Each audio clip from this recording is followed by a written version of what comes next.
चलते चलते बीच सदन में ही जयराम कुमार माथुर कुछ ऐसा बात बोल दिए कि पूरे सदन में एक खलबली मच गई। जी हाँ दोस्तों, बातें क्या वो बोले, वो तमाम ऐसी बातें मैं आप लोगों के सामने शेयर करने वाला हूँ। वीडियो में मैं दिखाने वाला हूँ कि सदन के अंदर में, चूंकि आप लोगों को मालूम है कि अभी झारखंड के अंदर में विधानसभा का बजट सत्र चल रहा है। आज चौथा दिन है, तो आज जो है वो किस तरीके से जो है वो कौन कौन से सवाल लेकर के आए और उस सवाल की जो है वो जवाब मांगे और वो बातें रखें, और कई ऐसे तरीके से जो है वो सदन के पटल पर रखने की वो बातें कोशिश किए और रख भी दिए हैं। तो वो तमाम ऐसी बातें मैं आप लोगों के सामने जो है वो शेयर करूंगा और आप लोगों को हम बताऊंगा। लेकिन उससे पहले पहले मैं आप लोगों के सामने जो है वो वीडियो दिखाना चाहूंगा कि जयराम कुमार माथुर सदन के अंदर में आज चौथे दिन में क्या क्या सवाल रखे और वो जवाब मांगे संतुष्टि के तहत।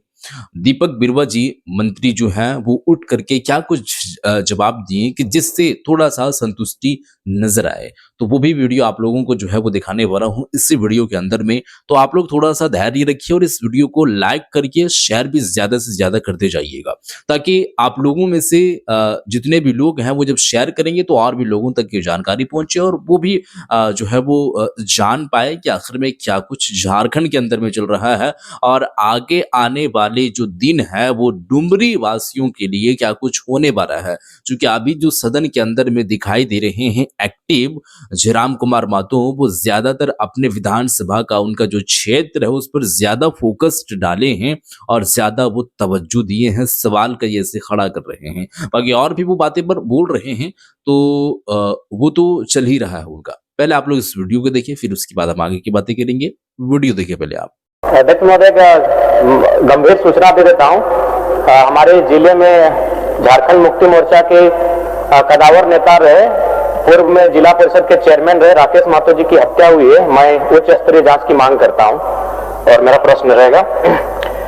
मेरा प्रश्न था, स्थापना समिति में जन प्रतिनिधियों को शामिल करने को लेकर, जिसमें सरकार के विभाग का उत्तर आया है। उन्होंने झारखंड कार्यपालिका नियमावली 2000 भाग 3 के अंतर्गत नियम 22(3) में वर्णित प्रावधान का हवाला देते हुए उन्होंने अपना उत्तर दिया है। तो अध्यक्ष महोदय, मैं विलंब ना करते हुए माननीय मंत्री महोदय से मेरा सीधा पूरक प्रश्न रहेगा। माननीय मंत्री जी, जब विकास के कार्यों की निगरानी के लिए जिला और प्रखंड स्तर पर 20 सूत्री कार्यक्रम कार्यान्वयन समिति में जनप्रतिनिधि अध्यक्ष और सदस्य हो सकते हैं, तो प्रशासनिक हस्तांतरण और व्यवस्थापन की समितियों से उन्हें बाहर रखने का तार्किक आधार क्या है?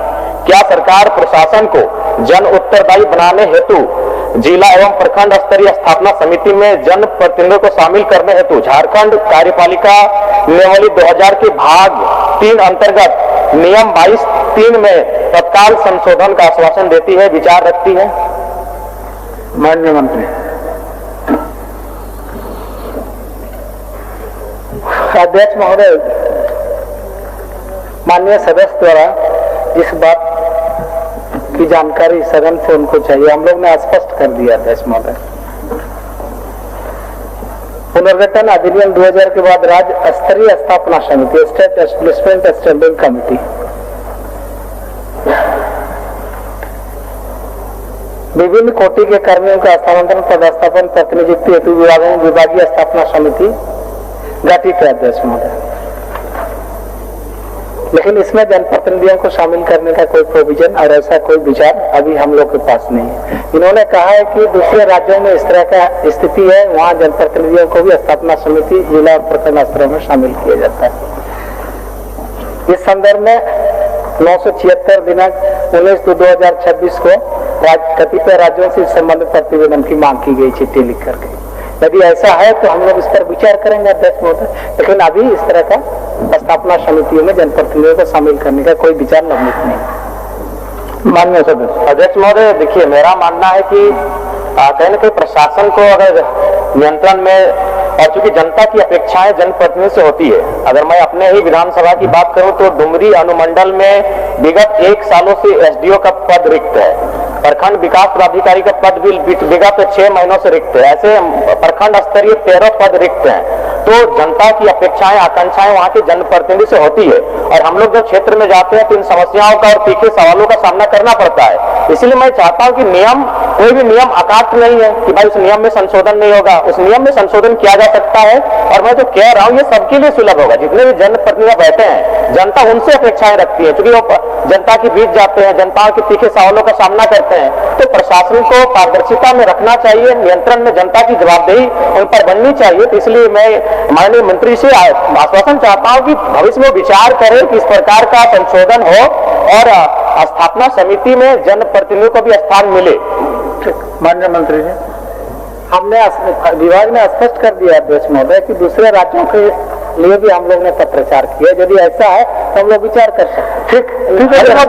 ठीक है, मैं बस अंतिम माननीय मंत्री महोदय मैं आपको बताना चाहूंगा, मैंने भी अध्ययन किया है। केरल में डिस्ट्रिक्ट प्लानिंग कमेटी डीपीसी में निर्वाचित जनप्रतिनिधि की भूमिका है। महाराष्ट्र में जिला परिषद आधारित प्रणाली है, जिसमें जिला परिषद को शिक्षकों व अन्य कर्मियों के हस्तांतरण में अधिकार है। पश्चिम बंगाल में पंचायत सशक्तिकरण, पंचायत एवं जिला परिषद को विकास एवं कार्मिक विषय में सहभागिता है। तो मैं चाहूंगा कि आप इन राज्यों का अध्ययन करें, और कई राज्य ऐसे हैं जहां स्थापना समिति में जिला स्तरीय, प्रखंड स्तरीय निर्वाचित जनप्रतिनिधियों को रखा गया है।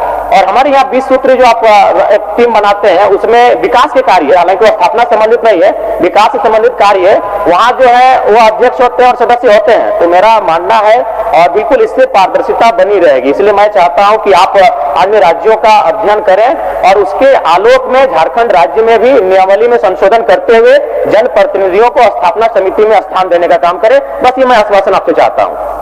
अध्ययन करने अध्ययन मंत्री जी आश्वासन दे देना कि वो राज्य, हमको ये नहीं कह रहे, वो आश्वासन दे। माननीय सदस्य जयराम जी, आपके प्रश्नों के बिहाफ में माननीय मंत्री जी विभिन्न राज्यों से पत्राचार कर रहे हैं। बस वही हम चाहते हैं, वही अपने मुख से कह, उसको आने के बाद सम्यक विचार होगा। तो बस वही सम्यक विचार के उपरांत फिर मंत्री जी निर्णय लेंगे, है ना बात है माननीय मंत्री जी?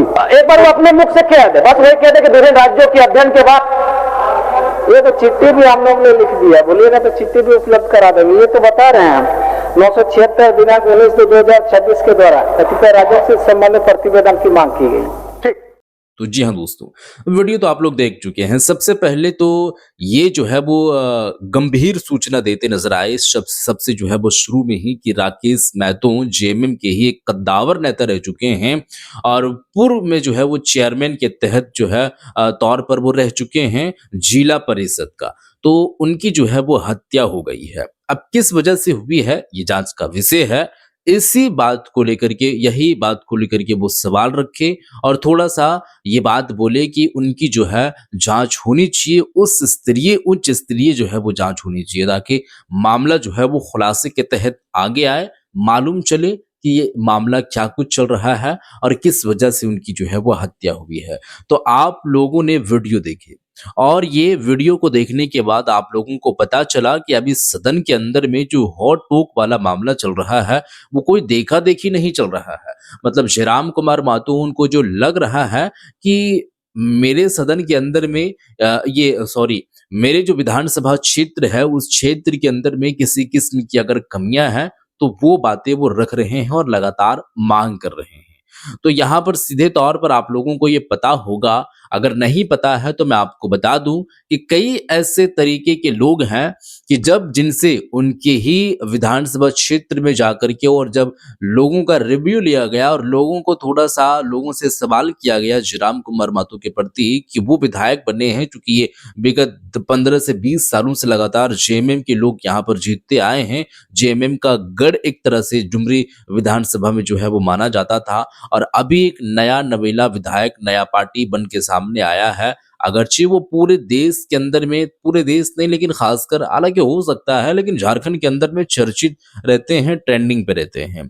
तो उनके काम से आप कैसे सहमति जताते हैं, कैसे आप संतुष्टि हैं नहीं हैं, तो कई ऐसे तरीके के लोग हैं जिनका जवाब थोड़ा सा नेगेटिव देखने को मिला। मतलब उनको लग रहा था कि जैसे वो बातें किए हैं और जो वो वादा किए हैं उस पर खरा नहीं उतर पा रहा है। कारण एक है और यही है कारण कि वो जो है वो हर जगह पर एक्टिव रहना चाहते हैं। चूंकि जेएलकेएम पार्टी के सुप्रीमो है वो डुमरी का विधायक तो है, लेकिन जेएलके पार्टी का सुप्रीमो है, इकलौता वो पार्टी के सुप्रीमो है और इकलौता जो है वो विधायक भी है। तो हर जगह पर उनका जो है वो भ्रमण होता है और जाते हैं और वो जांच पड़ताल करते हैं, पूरे झारखंड में वो घूमते ही रहते हैं। ना जाने दिन भर में कितना दौरा कहाँ से कहाँ लगाते हैं, तो एक जगह पर वो एक्टिव नहीं रह पाते हैं। इस बात को लेकर के कई ऐसे लोगों ने शिकायतें की है। तो वो बातें हो सकता है कि जयराम कुमार महतो की कानों कानों में ये बात जो है वो पहुंची होगी। तो उस पर अब देखिए जो है वो आगे से नजर आ रही है और आप देख भी पा रही होंगे सदन का, आप लोग जब वीडियो देखे होंगे या अभी मैं जो दिखा रहा हूं इसमें, कि वो काफी जो है वो एक्टिव हो चुके हैं अपने विधानसभा क्षेत्र के लिए। और यह अच्छी बात है कि जहां से लोगों ने मतदान करके और जो है वो मत डाल के और जिताए हैं, तो वहां पर ज्यादा फोकस डालें। बाकी के बात तो वो है ही हैं और उस तरीके से आप काम कर सकते हैं। तो ये लोगों की एक जो होती है, जो लोग सोचते हैं अ, उससे रिलेट कर पाते हैं। उनको लगता है कि नहीं, मेरा जो सोच था या उनका जो बात था, उनका जो बयान था, उस तरीके के काम हो रही है, तो मैं आगे से भी वोट कर सकता हूँ। और अगर उस तरीके से काम नहीं करते, तो हो सकता था कि कई ऐसे लोग हैं जिनको लगता है कि नहीं, जयराम कुमार महतो बड़ी-बड़ी बातें की हैं, लेकिन जब वो आए तो ऐसा काम करके नहीं दिखाए जैसे बातें किए थे। बहरहाल दोस्तों, इन सब सारी चीज़ों को लेकर के आप लोगों का क्या कुछ कहना है ज़रूर बताइएगा और इस वीडियो को शेयर कर दीजिएगा। मिलते हैं एक और नई वीडियो के साथ, तब तक के लिए खुदा हाफ़िज़।